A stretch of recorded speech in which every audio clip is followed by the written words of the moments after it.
Presenting the classics of Sam P. Chaladurai. Sam P. Chaladurai அவர்களின் போதனை களஞ்சியத்திலிருந்து.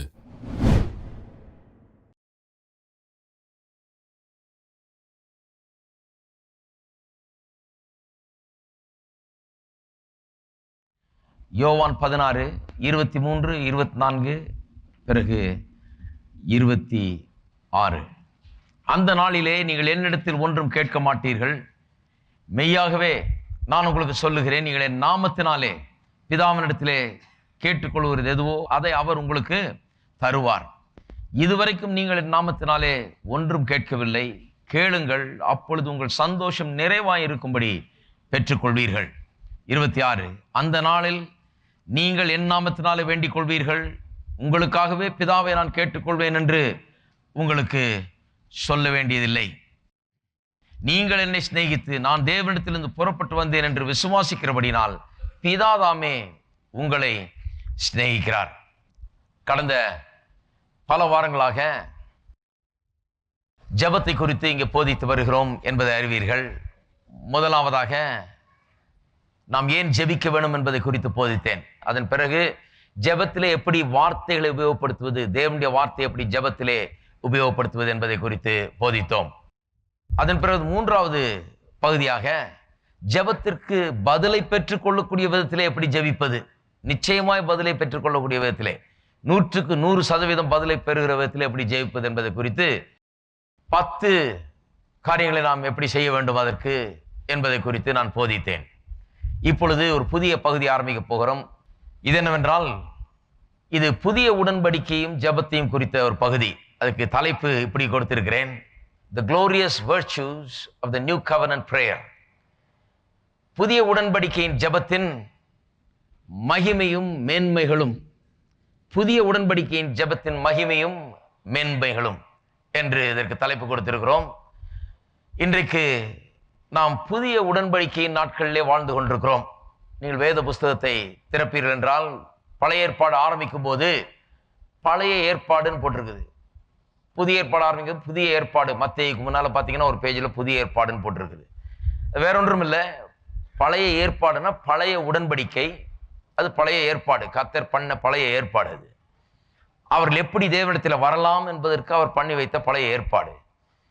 புதிய ஏற்பாடுன்னு சொன்னால் புதுசாக ஒன்று செய்திருக்கிறார், அது மத்தேயிலிருந்து சொல்லப்பட்டிருக்கிறது என்று சொல்லி அதுக்கு தான் புதிய ஏற்பாடு என்று சொல்லப்பட்டிருக்கிறது. தேவன் நம்முடைய ரட்சிப்புக்காக வைத்துள்ள திட்டத்தை இப்படி பழைய ஏற்பாடு புதிய ஏற்பாடு என்று 2 விதமாக பிரித்திருக்கிறார்கள். அதை பழைய உடன்படிக்கை புதிய உடன்படிக்கை என்பதுதான் அதுக்கு சரியான பெயர். பழைய உடன்படிக்கையின் கீழ் அது நிழலாட்டமாயிருந்தது. இந்த புதிய உடன்படிக்கையோ நிஜமாயிருக்கிறது. அது வேற இது வேற என்றல்ல, அது புதிய உடன்படிக்கையின் கீழ் என்ன நமக்கு உண்டாக போகிறது என்பதை நிழலாட்டமாய் எடுத்து காண்பிக்கிறது. ஆனால் இருந்தாலும் அது புதிய ஏற்பாட்டை விட குறைவு, அல்லது புதிய உடன்படிக்கையை விட குறைந்தது. ஏன் என்று சொன்னால் அது இன்னும் நிஜம் அல்ல, வெறும் நிழல் தான். அது விளங்கி இருக்குன்னு நினைக்கிறேன். இதே தான் அங்க சொல்லி இருக்குது. அங்க ஒரு படம் போல சொல்லி இருக்குது, முன்னறிவிப்பாய் சொல்லி இருக்கிறது, நிழலாட்டமாய் சொல்லி இருக்கிறது, திருஷ்டாந்தமாய் சொல்லி இருக்கிறது. இங்கே இயேசு நமக்காக சிலுவையில் மரித்தார், ரத்தத்தை சிந்தனார், எல்லாம் பண்ணார். அங்க எப்படி அதை சொல்றது? அங்கே இயேசு இல்லை. இயேசு வர்றதுக்கு முன்னாலே ஆடுகளை பலியிடுவதன் மூலமாக, அதனுடைய ரத்தத்தை சிந்துவதன் மூலமாக, அதனுடைய ரத்தத்தை தெளிப்பதன் மூலமாக, இப்படி பலிகளின் மூலமாக, அவருடைய ஆசரிப்புகளின் மூலமாக பழைய உடன்படிக்கையின் கீழே இயேசுவை குறித்து அங்கு போதிக்கப்பட்டது. இயேசுவின் மூலமாய் உண்டாகிற ரட்சிப்பை குறித்து அங்கு போதிக்கப்பட்டது. இருந்தாலும் இயேசு அங்க இன்னும் வரல, இயேசுடைய ரத்தம் சிந்தப்படவில்லை, இயேசு மரிக்கல.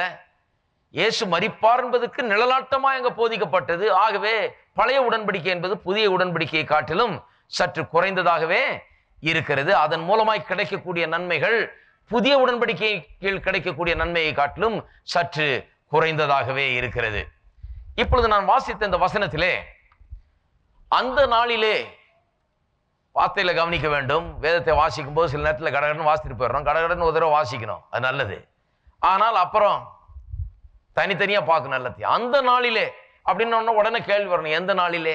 அந்த நாளிலேன்றது எந்த நாளை சொல்லி இருக்குது? என்றைக்கு இது? அந்த நாளிலே வேதம் சொல்லுதனா எந்த நாளிலே என்று நாம் கேட்க வேண்டியதா இருக்கிறது. சில வார்த்தைகளை கவனிப்போம். அந்த நாளிலே என்று சொல்லப்பட்டிருக்கிறது. பிறகு சொல்றார், நீங்கள் என்னிடத்தில் ஒன்றும் கேட்க மாட்டீர்கள். இயேசு இந்த பூலோகத்தில் வாழ்ந்தபோது சீஷர்கள் இயேசுவினிடத்தில் வந்து எது வேண்டுமென்றாலும் கேட்டுக்கொண்டார்கள். அவர் அவர்களுக்கு செய்து கொடுத்தார். அவர் சொல்றாரு, அந்த நாளிலே, ஒரு நாள் வருகிறது, அந்த நாளிலே நீங்கள் என்னிடத்தில் ஒன்றும் கேட்க மாட்டீர்கள். மெய்யாகவே மெய்யாகவே நான் உங்களுக்கு சொல்லுகிறேன், நீங்கள் என் நாமத்தினாலே பிதாவினிடத்தில் கேட்டுக்கொள்வது எதுவோ, அதாவது அந்த நாள்ல என் நாமத்தினாலே பிதாவினிடத்தில் கேட்டுக்கொள்வீர்கள் என்று சொல்லுகிறார், அதை அவர் உங்களுக்கு தருவார். இதுவரைக்கும், அதாவது இப்போ இருக்கிற காலம் வேற, இயேசு நின்று பேசி கொண்டிருக்கிறாரு, அந்த காலம் வேற என்று சொல்லுகிறாரு. இனிமேல் வரப்போகிற காலம் ஒன்று இருக்கிறது, அந்த நாள்ல இருந்து அது ஆரம்பிக்கிறது. அந்த காலத்தில் இதுவரைக்கும் நீங்கள் என் நாமத்தில் ஒன்று கேட்கவில்லை, கேளுங்கள். அதாவது அந்த நாள்ல இருந்து துவங்கி கேளுங்கள், அப்பொழுது உங்கள் சந்தோஷம் நிறைவா இருக்கும்படி பெற்றுக்கொள்வீர்கள். 26ஆம் வசனத்தில் மறுபடியும் அதே சொல்லுகிறார், அந்த நாளில் நீங்கள் என் நாமத்தினாலே வேண்டிக் கொள்வீர்கள், உங்களுக்காக பிதாவை நான் கேட்டுக்கொள்வேன் என்று உங்களுக்கு சொல்ல வேண்டியது இல்லை. அந்த நாளிலே நீங்கள் என் நாமத்தினாலே வேண்டிக் கொள்வீர்கள், பிதாவினிடத்திலே நாம் இயேசுவின் நாமத்தினாலே வேண்டிக் கொள்வோம் என்று சொல்லி இருக்கிறார். இந்த புதிய உடன்படிக்கை ஜெபத்தின் மகிமையும் மேன்மைகளையும் குறித்து பேச இருக்கிறேன். அதில் முதலாவது மேன்மை என்னவென்றால், புதிய உடன்படிக்கை ஜெபத்தின் முதலாவது மேன்மை என்னவென்றால், இயேசுவின் நாமத்தை ஜெபத்திலே நாம் உபயோகிக்கக்கூடிய ஒரு உரிமை நமக்கு கொடுக்கப்பட்டிருக்கிறது. இந்த உரிமை பழைய உடன்படிக்கையின் கீழே கிடையாது. இந்த இயேசுவின் நாமம் பழைய உடன்படிக்கையின் கீழ் கிடையாது என்று பார்க்கிறோம். புதிய உடன்படிக்கை என்றைக்கு ஆரம்பித்தது? இயேசு இந்த உலகத்தில் வந்து சிலுவையில மரித்து மறுபடியும் உயிரோடு எழுந்து நமக்காக பாவத்திற்காக பிராயச்சித்தம் பண்ணினாரே, அதை முடித்து எழுந்த பிறகுதான் புதிய உடன்படிக்கை அமலுக்கு வந்தது. ஆரம்பத்தின் நாளாய் அது இருக்கிறது. அதுவரைக்கும் புதிய உடன்படிக்கை ஆரம்பிக்கவில்லை. அப்படி என்று சொன்னால், இயேசுடைய ஊழியம், இந்த பூமியிலே இயேசு வந்து ஊழியம் செய்த போது அவருடைய ஊழியம் கூட பெரும்பாலுமானது பழைய உடன்படிக்கையின் கீழான ஊழியம் என்பதை நான் சொல்லிக்கொள்ள விரும்புகிறேன். நீங்க கேட்கலாம், என்னையா மத்தேயு, மார்க்கு, லூக்கா, யோவான்லாம் வர்றதுக்கு முன்னாலேயே புதிய உடன்படிக்கைன்னு போட்டிருக்க, புதிய ஏற்பாடுன்னு போட்டிருக்க, அப்ப மத்தேயு சுவிசேஷத்துக்கு முன்னால போட்டிருக்கிறதுனால இதெல்லாம் இயேசுடைய ஊழியம் எல்லாம் அங்கதானே நடக்குது, மத்தேயு, மார்க்கு, லூக்கா, யோவான்ல வாசிக்கிறோம் அல்லவா? ஆகவே அது எப்படி பழைய உடன்படிக்கைன்னு சொல்லலாம் நீங்கள் என்று சொல்லலாம். இங்க பழைய உடன்படிக்கை மல்கியாவோட முடியுது, புதிய உடன்படிக்கை மத்தேயோட துவங்குகிறது என்கிற ரீதியில் இங்க போட்டிருக்கிறது. ஆனால் சரியாக பார்க்க போனால் புதிய உடன்படிக்கை ஆரம்பமாகிறது வந்து கிறிஸ்து மரித்து உயிரோடு எழுந்த பிறகுதான். ஆகவே கிறிஸ்து இந்த பூலோகத்தில் வந்து செய்த ஊழியங்கள் எல்லாம் பழைய உடன்படிக்கையின் கீழ் செய்யப்பட்ட ஊழியங்கள் என்பதை நான் உங்களுக்கு சுட்டி காண்பிக்க விரும்புகிறேன். எல்லாம் பழைய ஏற்பாட்டு காலத்திலே அந்த உடன்படிக்கையின் கீழே இயேசு இந்த உலகத்திலே ஊழியம் செய்தார். ஆகவே ஒரு காரியத்தை சுட்டி காண்பிக்கிறேன். கர்த்தருடைய ஜெபம் என்று சொல்லுகிறோமே, அந்த ஜெபம் கூட பழைய உடன்படிக்கையின் ஜெபம். இருக்கீங்களா? கர்த்தருடைய ஜெபம், கர்த்தருடைய ஜெபம் என்று சொன்னால், பரமண்டலங்களில் இருக்க எங்கள் பிதாவே உம்முடைய நாமம் பரிசுத்தப்படுவதாக என்று சொல்லி இயேசு ஜெபிக்க கற்றுக் கொடுத்தார் அல்லவா? அந்த ஜெபம் கூட பழைய உடன்படிக்கை, அந்த பழைய ஏற்பாட்டின்படி உள்ள ஜெபம். புதிய ஏற்பாட்டின்படி ஜெபம் மாறுகிறது. அதனால தான் சொல்றாரு, பரமண்டலங்களில் இருக்க எங்கள் பிதாவே உம்முடைய நாமம் பரிசுத்தப்படுவதாக, உம்முடைய ராஜ்யம் வருவதாக அப்படின்னு ஜெபிக்க கற்றுக் கொடுத்தவர் தான் அதே இயேசு தான். சொல்றாரு, அந்த நாளிலே நீங்கள் என்னிடத்தில் வேண்டிக் கொள்வதில்லை, பிதாவினிடத்தில் என் நாமத்தினாலே நீங்கள் வேண்டிக் கொள்வேன்னு சொல்றாரு. அப்பனா என்ன அர்த்தம்? இந்த ஜெபம் நான் கற்றுக் கொடுத்தேன் தான், ஆனாலும் இந்த ஜெபம் மாறுகிற ஒரு நாள் வருகிறது. இந்த ஜெபத்தை மாற்றி கொஞ்சம் வித்தியாசமாய் செய்யக்கூடிய நாள் ஒன்று வருகிறது என்று அவரே சொல்லி இருக்கிறார். ஆகவே அப்செட் ஆயிடக்கூடாது. என்ன கர்த்தருடைய ஜெபத்தை எப்படி பழசுட்டாரு, அதை விட புதுசெல்லாம் இருக்குதுன்னு சொல்லிட்டாரு அப்படின்னு சிலர் ரொம்ப அப்செட் ஆயிடுவாங்க.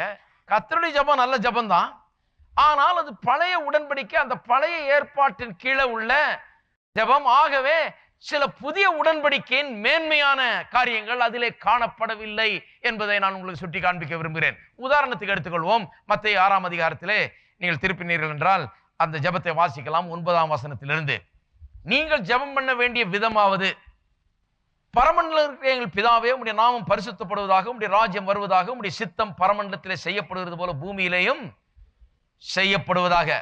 பாருங்க, அங்க எடுத்த உடனே தெரியுது கிறிஸ்தவ ஜெபத்தை காட்டிலும் இது வித்தியாசமா இருக்குதுன்னு. எந்த விதத்துல வித்தியாசம்? பரமண்டலங்களில் இருக்க எங்கள் பிதாவேன்னு சொல்லி பிதாவினத்தில் ஜெபிக்க சொல்லுகிறார். ஆனால் இயேசுவின் நாமம் அங்கே இல்ல. யோவான் 16ஆம் அதிகாரத்தில் சொல்லுகிறார், என் நாமத்தினாலே பிதாவினத்தில் நீங்கள் எதை கேட்டுக்கொண்டாலும் அவர் அதை செய்வார் என்று சொல்லி. அப்ப புதிய ஏற்பாட்டின் ஜெபம், புதிய உடன்படிக்கையின் ஜெபம் என்ன? பிதாவினத்திலே இயேசுவின் நாமத்திலே ஜெபிக்கிற ஜெபம். அப்ப நாம எப்படி ஜெபம் பண்றோம்? இப்படி அல்ல. பரமண்டலங்களில் பிதாவே, இயேசுவின் நாமத்திலே, கர்த்தராகி இயேசுவின் நாமத்திலே நான் உம்மண்டையில வருகிறேன் என்று சொல்லி அப்படிதான் நாம் ஜெபம் பண்றோம். அந்த இதே மிஸ்ஸிங் இங்க அதுவே கிடையாதுங்க. இயேசுவின் நாமம் சுத்தமா மிஸ்ஸிங்கா இருக்குது, இங்கே காணப்படவே இல்லை என்பதை நான் சொல்லிக் கொள்கிறேன். ஆகவேதான் இது பழைய உடன்படிக்கையின் கீழ் உள்ள ஜெபம். இன்னொரு காரியம் சுட்டி காண்பிக்கிறேன் பாருங்க. இதுல பல காரியங்களை சொல்லலாம். உதாரணத்துக்கு நான் காண்பிக்கிறேன் ஏன் இது பழைய உடன்படிக்கையை சேர்ந்த ஜெபம் என்று. சொல்லுகிறார், பரமண்டலங்களில் பிதாவே, உம்முடைய நாமம் பரிசுத்தப்படுவதாக, உம்முடைய ராஜ்யம் வருவதாக. ராஜ்யம் வரட்டும் வரட்டும் ஜெபம் பண்ண சொல்றாரு. ஆனா ராஜ்யம் இப்பொழுது வந்து விட்டது என்று வேதவசனம் சொல்லுகிறது. வர்றதுக்கு முன்னால பண்ண ஜெபம் இது. இப்போ ராஜ்யம் வந்து விட்டது. தேவனுடைய ராஜ்யம், தேவனுடைய ஆளுகை மனுஷருடைய வாழ்க்கையில இன்றைக்கு வந்து நுழைந்து விட்டது. தேவனுடைய ராஜ்யம் இன்றைக்கு உண்டாயிருக்கிறது, நமக்குள்ளே அது இருக்கிறது. தேவனுடைய ராஜ்யத்தின் பிள்ளைகளாக நாம் இருக்கிறோம், தேவனுடைய ராஜ்யத்தில் இருக்கிறோம். ஆனால் இயேசு அன்றைக்கு நின்று பேசிக் கொண்டிருந்த போது அவர் இன்னும் மரிக்கவில்லை, அவர் சிலுவையில் ரத்தம் சிந்தவில்லை. தேவனுடைய ராஜ்யம் மனிதருக்குள்ளே வர வாய்ப்பு இல்லை. ஆகவே தேவனுடைய ராஜ்யம் வருவதாக இன்றைக்கு ஜெபம் பண்ண சொல்லி இருக்கிறது. தேவனுடைய ராஜ்யம் வந்தாகிவிட்டது. அதன் பிறகு பார்த்தீங்கன்னா, உம்முடைய சித்தம் பரமண்டலத்தில் செய்யப்படுகிறது போல பூமியிலையும் செய்யப்படுவதாக. எங்களுக்கு வேண்டிய ஆகாரத்தை இன்று எங்களுக்கு தாரும், எங்கள் கடனாளிகளுக்கு நாங்கள் மன்னிக்கிறது போல எங்கள் கடன்களை எங்களுக்கு மன்னியும், எங்களை சோதனைக்கு உட்பட பண்ணாமல் தீமை நின்று எங்களை ரட்சித்துக் கொள்ளும். தீமை நின்று என்று சொல்லி இருக்கிறது. உண்மையிலேயே தீமையானவனிடத்திலிருந்து, deliver us from the evil one, தீமையானவனிடத்திலிருந்து எங்களை ரட்சித்துக் கொள்ளும் என்றுதான் சொல்லப்பட்டிருக்கிறது. தீமையானவனிடத்திலிருந்து இன்றைக்கு இயேசு நம்மை ரட்சித்து விட்டார். கல்வாரி சிலுவையில செய்த காரியத்தின் மூலமாக ஏற்கனவே ரட்சித்து விட்டார். அப்ப அதெல்லாம் நடக்கிறதுக்கு முன்னால பண்ண ஜெபம் இது. சில காரியங்களை நான் சுட்டி காண்பித்தேன் அதுல இருந்து. அப்ப சிலர் கேட்கலாம், என்னையா கர்த்தருடைய ஜெபத்தையே எடுத்து ஒண்ணு இல்லாம ஆக்கிட்டீங்க? நான் ஒண்ணு இல்லாம ஆக்கலங்க. நான் என்ன சொல்கிறேன், பழைய உடன்படிக்கையின் கீழே அது உன்னதமான ஜெபம். பாருங்க, சீஷர்கள் இயேசு ஜெபம் பண்றதை பார்த்துட்டு அவர்கள் ஆச்சரியப்பட்டு வந்து கேட்கிறாங்க இயேசு கிட்ட. என்ன கேட்கிறாங்க? எங்களுக்கு ஜெபம் செய்ய கற்றுத்தாரும் என்று கேட்கிறார்கள். ஏன்னா இவரை மாதிரி அந்த காலத்துல யாரும் ஜெபம் பண்ணல. பழைய உடன்படிக்கையின் கீழே கூட அவர்கள் ஜெபம் பண்ணி கொண்டுதான் வந்தார்கள். ஆனா இயேசு அவர்களை காட்டிலும் இன்னும் உயர்ந்த விதத்துல ஜெபம் பண்ணுகிறார், உன்னதமான விதத்துல ஜெபம் பண்ணுகிறார். எப்படி, என்ன விதத்துல அது உன்னதமான விதத்துல ஜெபம் பண்ணாருன்னு சொன்னா, முக்கியமாக ஒண்ணு என்னவென்று சொன்னால், அது ஏன் சொல்றேன்னா, சிலர் சொல்றாங்க அப்புறம் ஏயா ஜெபம் பண்ண கற்றுக் கொடுத்தார், இந்த ஜெபத்துல என்ன இருக்கு, இந்த ஜெபத்துல என்ன இருக்குன்னு சொல்றேன். இந்த ஜெபத்துல ஒரு முக்கியமான விஷயம் இருக்கு. அது என்னன்னா, தேவனை பிதாவே என்று அழைக்க சொன்னது இந்த ஜெபம்தான். முதலாக மனிதரை பார்த்து பரமண்டலங்களில் இருக்கிற எங்கள் பிதாவே என்று கூப்பிட சொல்றார் பாருங்க, அது இந்த ஜெபத்துல தான். அது வரைக்கும் மனிதர்கள் ஆபிரகாமின் தேவனே, ஈசாக்கின் தேவனே, யாக்கோபின் தேவனே, அந்த தேவனே, இந்த தேவனே, சர்வ வல்லமுள்ள தேவனே, வானத்துக்கும் பூமியின் தேவனே, இப்படிதான் சொன்னார்ல ஒழிய பிதாவே என்று கூப்பிட்டதே கிடையாது. இயேசு பிதாவோடு நெருக்கம் உள்ளவர்களா இருந்தார். பிதாவினிடத்தில் அவர் விண்ணப்பிக்கிறார். இதெல்லாம் சீஷர்கள் பார்த்துட்டு இருந்தாங்க. எங்களுக்கும் இப்படி ஜெபம் பண்ண கற்றுத்தார், உங்களுடைய ஜெபம் ரொம்ப அருமையா இருக்குது, எப்படி இப்படி ஜெபம் பண்றதுன்னு கேட்கிறார்கள். அவர் சொல்லுகிறார், பரமண்டலங்களில் இருக்கிற எங்கள் பிதாவே என்று ஜெபியுங்கள் என்று சொல்லி. தேவனை தகப்பன் என்று அழைக்க சொல்லுகிற ஜெபம் இது. அந்த விதத்திலே பழைய ஏற்பாட்டு ஜெபத்திலே இது மிக உன்னதமான ஜெபம். பழைய உடன்படிக்கையின் ஜெபங்களிலேயே இந்த கர்த்தருடைய ஜெபம் மிகவும் உன்னதமானது. ஆகவே யாரும் நினைச்ச கூடாது, என்ன கர்த்தருடைய ஜெபத்தை ஒன்னும் பிரயோஜனம் இல்லைன்ட்டாரு, அப்படியெல்லாம் சொல்லல நானு. அதுவும் இல்லாமல் இன்னைக்கும் சிலர் பாருங்க, வெறும் இந்த பரமண்டலங்கள் இருக்க எங்கள் பிதாவேன்ற ஜெபத்தையே சொல்லிட்டு இருக்கிறாங்க. என்னன்னு கேட்டா, கர்த்தருடைய ஜெபம் தான் அது சொல்ல சொன்னார், அவர் தான் சொல்ல சொன்னார். அவர் சொல்ல அவர் என்ன சொன்னாரு நல்லா கவனிக்கணும். சொல்ல சொன்னார்னு கூடாது. 9ஆம் வசனத்தை நல்லா கவனிங்க. நீங்கள் ஜெபம் பண்ண வேண்டிய விதமாவது, pray in this manner என்று சொல்லுகிறார். இந்த விதத்துல ஜெபம் பண்ணுங்கன்னு சொன்னா, இதுல சில பிரின்சிபிள்ஸ் அடங்கி இருக்கிறது. எப்படி ஜெபிக்க வேண்டும் என்பதற்கு சில காரியங்கள் இங்கே அடங்கி இருக்கிறது. எப்படி ஜெபிக்கிறது என்று நமக்கு சுட்டி காண்பிக்கிறது. ஜெபம்னா எப்படி இருக்க வேண்டும், அது என்னவா இருக்க வேண்டும், அதுல என்னென்ன இருக்க வேண்டும் என்றெல்லாம் இதுல இருக்கிறது. குறிப்பா எடுத்துக்கொண்டால், பரமண்டலங்களில் இருக்கிற பிதாவே அப்படி நாமும் பரிசுத்தப்படுவதாக முதல்ல எடுத்தவன தேவனை துதிக்கிறார், தேவனை ஆராதிக்கிறார். அப்ப ஜெபம் எப்படி பண்ணணும், கர்த்தரை முதல்ல துதித்து ஸ்தோத்தரித்து ஆராதிக்க வேண்டும் என்று இங்கே காண்பிக்கிறார். அப்புறம் உம்முடைய சித்தம் பரமண்டலத்தில் செய்யப்படுகிறது போல பூமியிலும் செய்யப்படுவதாக. அப்படின்னு என்ன அர்த்தம்? தேவனுடைய சித்தத்தை தான் நாம் ஜெபிக்க வேண்டும். ஜெபத்தில் தேவனுடைய சித்தத்தை இந்த விதத்துல எல்லாம் இந்த ஜெபத்தை எடுத்துக்கொள்ளலாம். அதனால இந்த ஜெபத்தை இன்னைக்கு தூக்கி எறிஞ்சிடலாம். இது பழைய உடன்படிக்கையின் ஜெபம், இது வேண்டியது இல்லைன்னு நான் சொல்லலை. தப்பா நினைச்ச கூடாது. அதனால தான் கரெக்டா விலக்கி சொல்லிட்டு இருக்கிறேன். இதுல சில பிரின்சிபிள்ஸ் இருக்குது, அது இன்னைக்கும் எடுத்துக்கொள்ளலாம், என்னைக்கும் அது சரிதான். ஜெபம் பண்ணுகிற விதம் எப்படின்னு கேட்டீங்கன்னா கரெக்டா எங்க இருந்து போதிக்கலாம். முதல்ல எப்படி ஆரம்பிக்கணும் ஜெபம்? கர்த்தரை ஸ்தோத்தரித்தார். வரும்போதே பிச்சை கேட்கிற மாதிரி வரக்கூடாது, ஐயா பொய்யான்னுட்டு வரக்கூடாது. வரும்போதே எப்படி வரணும்? பிதாவேன்னு சொல்லி உரிமையோடு வர வேண்டும், ஸ்தோத்திரத்தோடு ஆரம்பிக்க வேண்டும். இதெல்லாம் இங்கே இந்த ஜெபத்திலிருந்து நாம் விளங்கிக் கொள்ளலாம். தேவனுடைய சித்தத்தை நாம் ஜெபிக்க வேண்டும். பிறகு நம்முடைய விண்ணப்பங்களை நாம் ஏறெடுக்க வேண்டும். அன்றன்றுள்ள அப்பத்தை எங்களுக்கு தாரும், எங்களுக்கு மன்னியும், எங்களை ரட்சியும். இதெல்லாம் நம்முடைய தேவைகள் சந்திக்கப்படும்படியாக நாம் ஜெபிக்கலாம். மன்னியும் என்று கேட்கிறபடினாலே நாம் இந்த ஜெபத்தின் நேரத்திலே நாம் கர்த்தரோடு சரியான விதத்தில் உறவில் இருப்பது அவசியம். நம்முடைய பாவங்களை நீக்கி போட்டு அவளை மன்னிக்கும்படியாய் கேட்டு கர்த்தரோடு நம்முடைய உறவை சரியாக வைத்துக் கொள்வது அவசியம். அப்பதான் ஜெபம் கிரியை செய்யும். இதெல்லாம் இங்க விளங்குது பாருங்க. எல்லாவற்றின் மேல் ஜெயத்துக்காக நாம் ஜெபிக்கலாம். கடைசியில ஜெபம் முடிக்கும் போது எல்லா கனத்தையும் மகிமையும் மரியாதையும் எல்லாவற்றையும் தேவனுக்கு நாம் ஏறெடுக்க வேண்டும். இதெல்லாம் இந்த ஜெபத்திலிருந்து கற்றுக்கொள்ளலாம். அதைத்தான் சொல்லியிருக்கிறார், இந்த விதத்தில் ஜெபம் பண்ணுங்க. இப்படி ஜெபம் பண்ணுங்கன்னா முதல்ல ஸ்தோத்திரம் பண்ணுங்க, கர்த்தருடைய சித்தத்தை ஜெபம் பண்ணுங்க, இப்படி எல்லாம் பண்ணுங்க. இதெல்லாம் பிரின்சிபிள்ஸ். எப்படி ஜெபம் பண்ண வேணும் என்கிறதை உங்களுக்கு காண்பிக்கக்கூடிய ஜெபமா இது இருக்கிறது. அந்த விதத்தில் இந்த ஜெபத்தை இன்றைக்கும் எடுத்துக்கொள்ளலாம். எத்தனை பேருக்கு வழங்குச்சு? ஆமென்.